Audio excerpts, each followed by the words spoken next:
What's up, guys? Sub-Zero here, back for another VOD review. Today, doing a game from the Americas Regional Finals.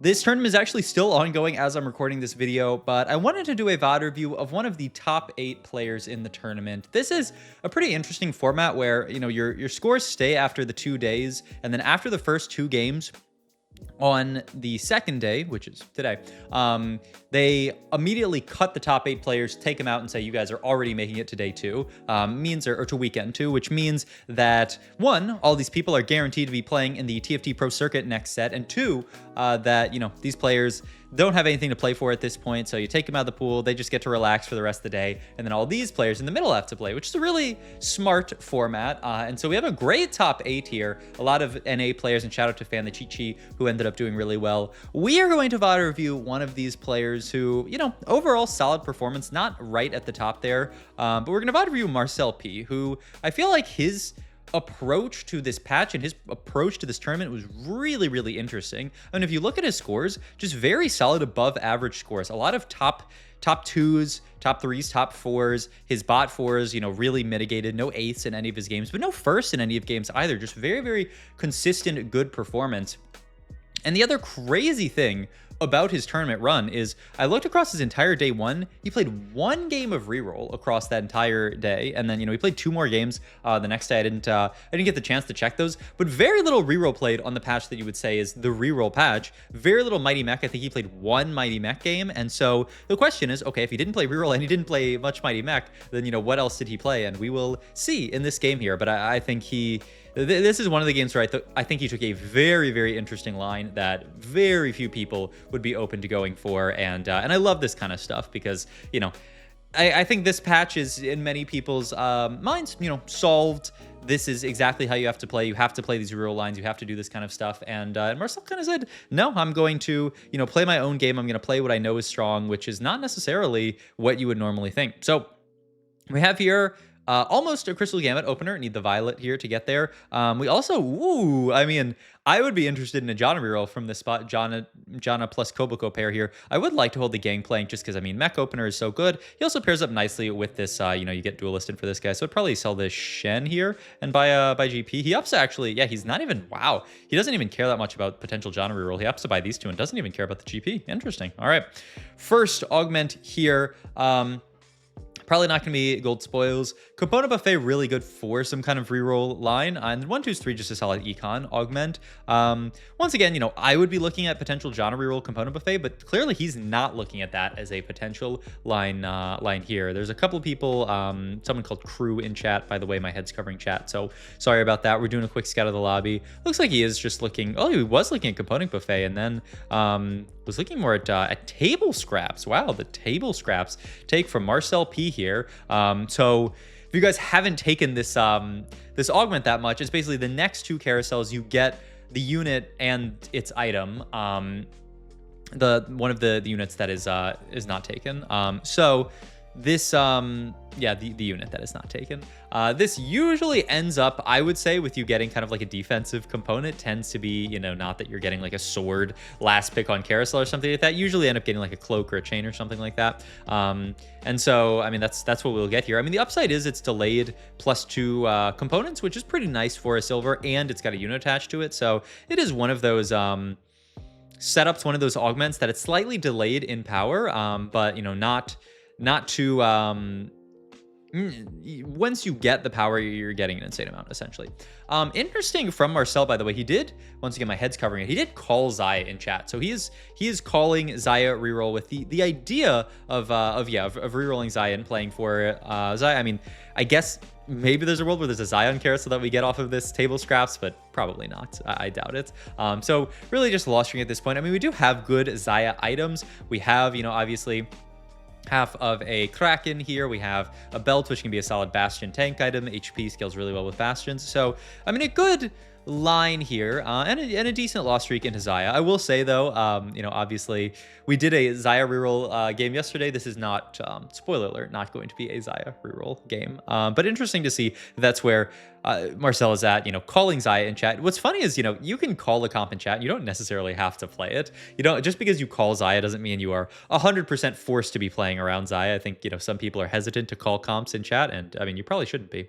Bow, I would think would be what we're looking for here, though he went the, yeah, I mean, I guess he has to go the other way to get to the bow.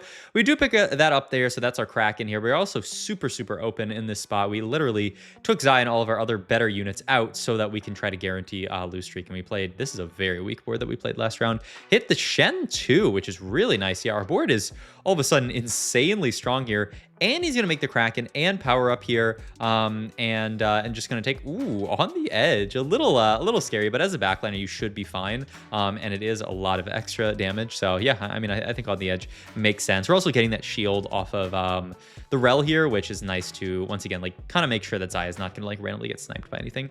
Throw the random belt onto, ooh, look at this. Just good TFT, throw the random belt there onto the Shen, hoping that maybe that extra HP can allow us to not win the fight, but, you know, kill an extra unit or two.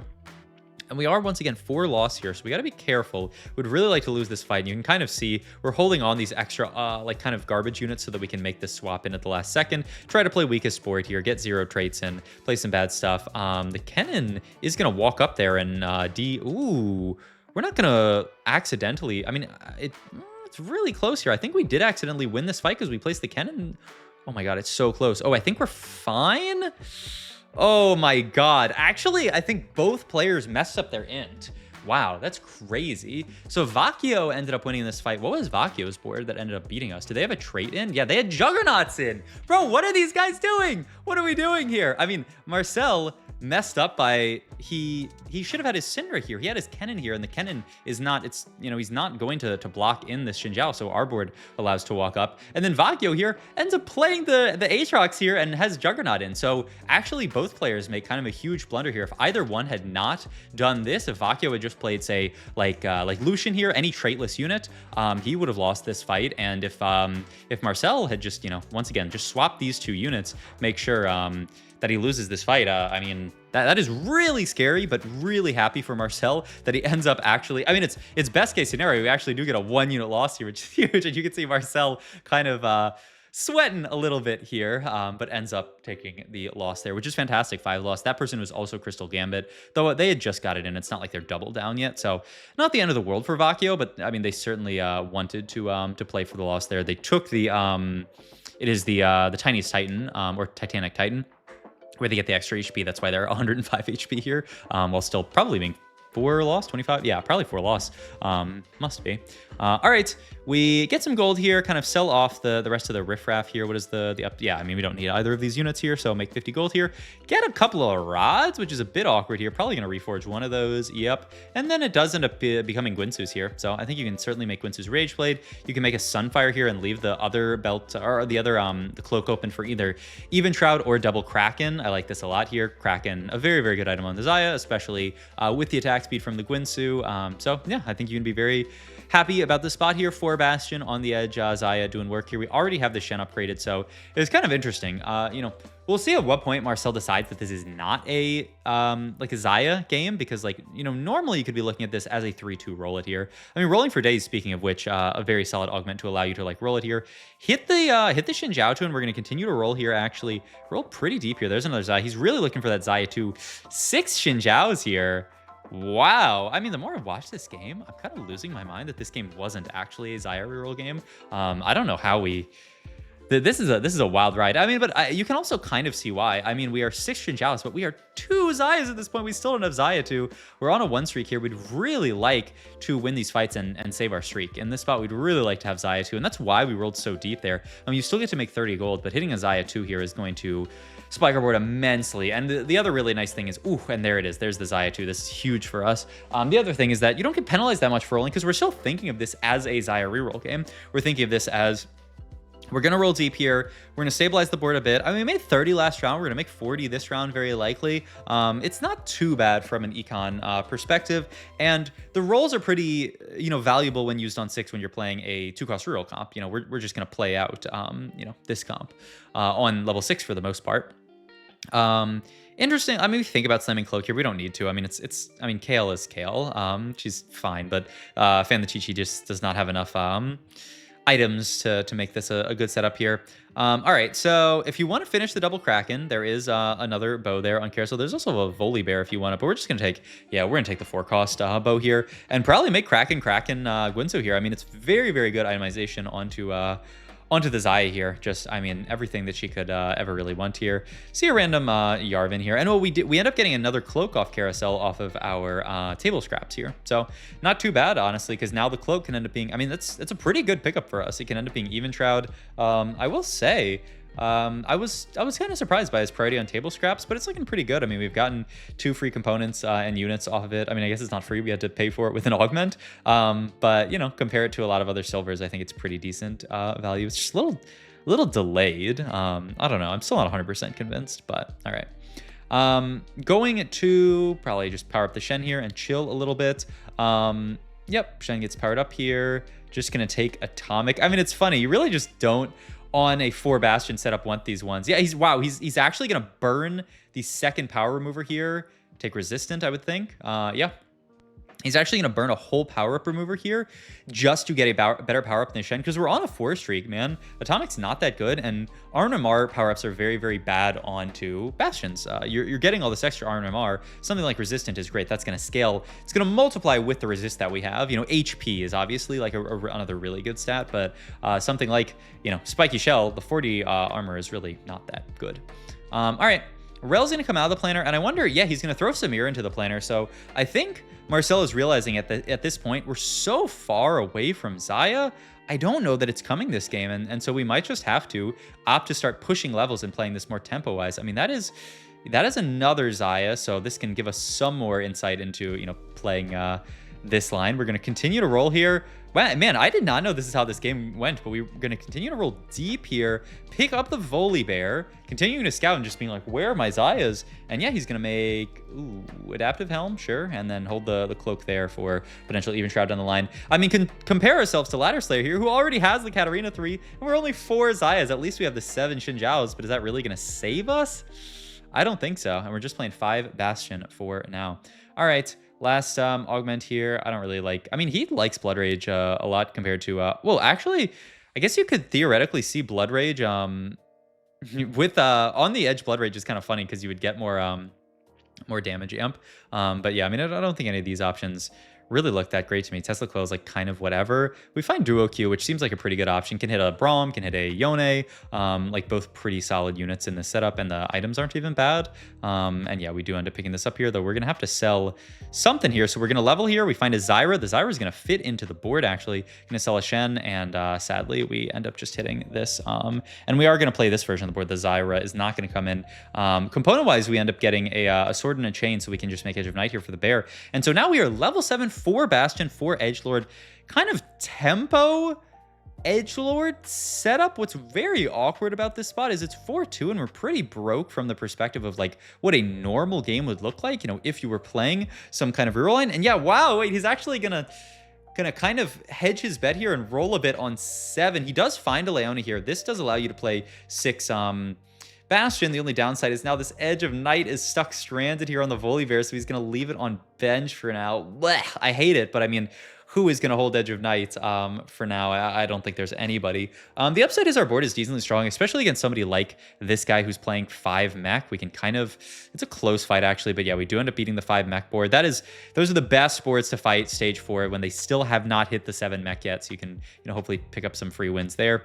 Even Shroud, I would think be what we want on Carousel. Can't find it though, so maybe we're just gonna have to take another sword there. I mean, it's not BT, is it? I mean, maybe he's just gonna hold it for something. I wouldn't think it's BT, but we'll see here.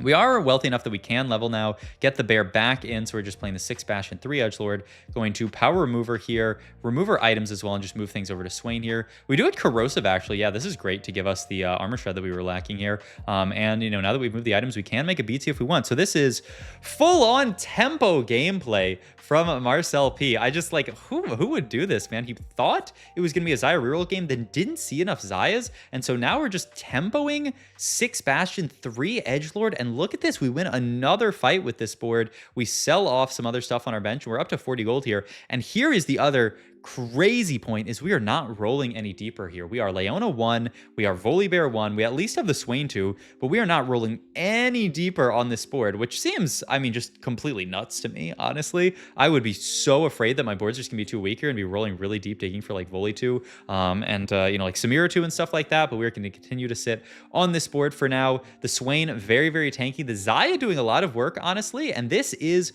our 4 streak. We won 4 fights this stage, carrying this Xayah to. I mean, the board has just surprisingly outperformed, and you know, we fought some mighty mech players. This is just kind of how this patch goes, where when you fight the mighty mech players, you are hard chilling. And Marcel's idea, we're 50 gold, 4 streak, 63 HP. Why do we need to roll more on 8 here? We could just go level 9. Level 9 allows you to spike on 6 Bastion, 4 Edgelord. A lot of stuff you can fit on 9, honestly. We get what I mean, it would be Sterax, and yeah, then you can just make Steadfast Heart. I think this looks really, really nice from an itemization perspective. 3 tank items, 3 kind of like damage dealer items, and then 3 frontline damage dealer items. Looks good.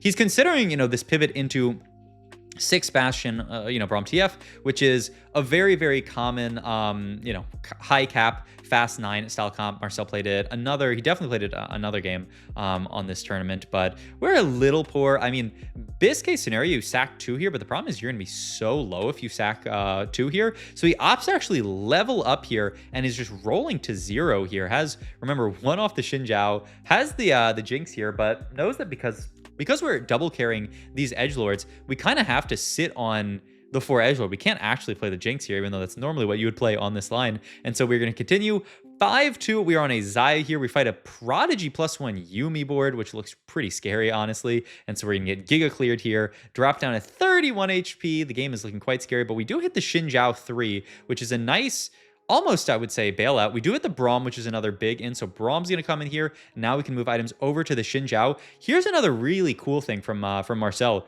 We don't move power up. Why? Because we can't actually afford to lose Corrosive here. We need the armor shred from Corrosive here. So we're not actually going to move power up to Xinjiao. We can't obviously like guarantee that we're going to find Corrosive again onto him. And if we don't, you know, find something like an Even Shroud, we're going to have no armor shred. So we actually opt to stay here. Also, he doesn't even, wow, he doesn't even like care about the Yone here. I think there is actually a very good reason for that, which is, how do you actually play him? You can't obviously cut, you know, Xayah. She's holding onto these items so well for us. You're not going to cut the bear. Obviously, you can't cut Shen. And then Yasuo is actually better than Yone 1. Yasuo 1 definitely better than Yone 1 because of his mentor ability.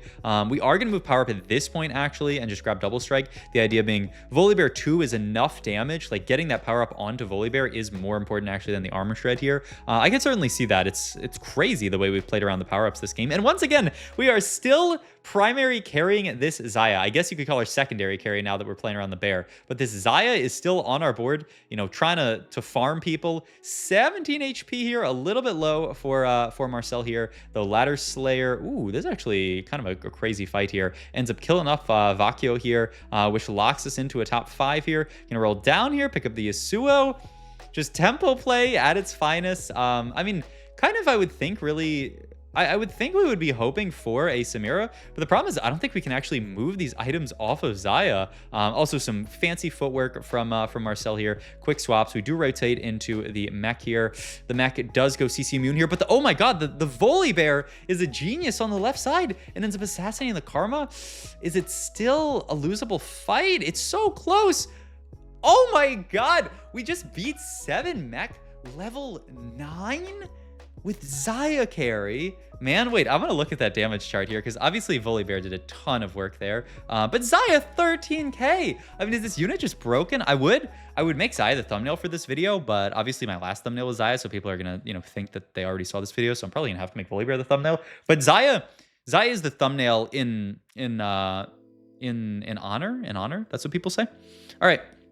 Looking for Braum items here. There's a TF, but I think it's far too late for TF. If we can find a Yone too, you could. Wow, he's not interested in it at all. We'd like some armor shred here, but we can't find it, so we're just gonna have to take the Declaw here, move the Adapticone over to the Braum here, and you know, the Declaw very good versus boards like this, versus this Katarina board. We'll see if we can, you know, clear out some front lines so Katarina doesn't teleport to backline. It looks pretty good, honestly. Yeah, we're gonna clear this board, so that's gonna be a dub here.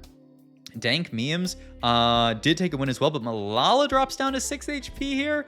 Oh my god, this is a crazy game. And I think we're just going to sit on this Xayah 2 the entire game. Oh my god. I mean, there's nobody better. I mean, Yone 2, I guess, but like, you can't even, like, even if you hit Samira 2, which we haven't even found Samira 1, she doesn't like these items at all. So this is going to be our setup here. I mean, also, we don't have a single like real combat augment. Like we have some extra items from our augments, but none of our augments actually brought us combat power. I'm blown away by how well this board is done, and by how open Marcel was to just not rerolling. We beat Dank Memes here, top 3 locked in. Like, oh my god. The portal actually gives us some anvils here. We're gonna roll down here. Not at all interested in this. We're gonna take Braum item here, which is going to be Hodge, I guess. Yeah, I don't think double adaptive is going to do much here. And he's considering power moving, yeah, and putting them onto Braum. And we hit Snacks Time. This is this new power up on Braum if you guys haven't got a chance to throw it.